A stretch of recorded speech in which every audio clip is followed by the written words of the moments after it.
Good morning. This is Catherine Dubberly, the Answer Lady. Today let's talk about knitting the flat stitch without letting it get too tight. We can adjust the tension of our stitches in a couple of ways, and it's very important to be able to do so in order to knit a successful pattern to gauge. As you know, the flat stitch can sometimes get a little bit tight. I'm going to show you some ways that I avoid it. This is the flat stitch. Just lift the original stitch over the new yarn as you hold it across. I guess you couldn't see that very well. Let's try again. Now you can see that I'm holding the yarn rather straight, which is easy for me to do, but it's that technique that results in quite a snug stitch, and that may become a problem. Sometimes it's good, but sometimes it's not. Now here is my preferred way to get a looser stitch.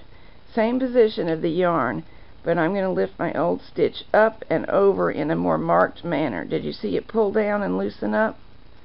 Up, over, and pull. And even in these two stitches, I'm betting you can see that they're looser. And of course this one got real loose when I tugged it, but we can adjust that just with the yarn tail. So that's my usual way of controlling the tightness of a flat stitch, but there is another one, and it's called the U-stitch, in which you lift your yarn up, over, and around the peg, and then knit over. This is slower. It's a slower movement. However, it's very, very reliable. And you can see it's really the same stitch because still the yarn is crossing the peg.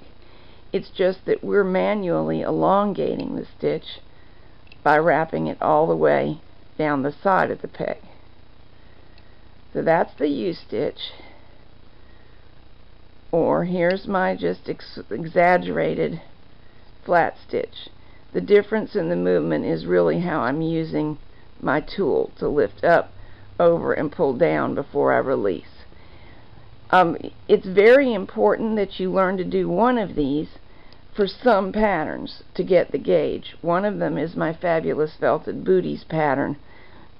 When you are felting, you really must start with loose knitting in order to get the proper character to felt.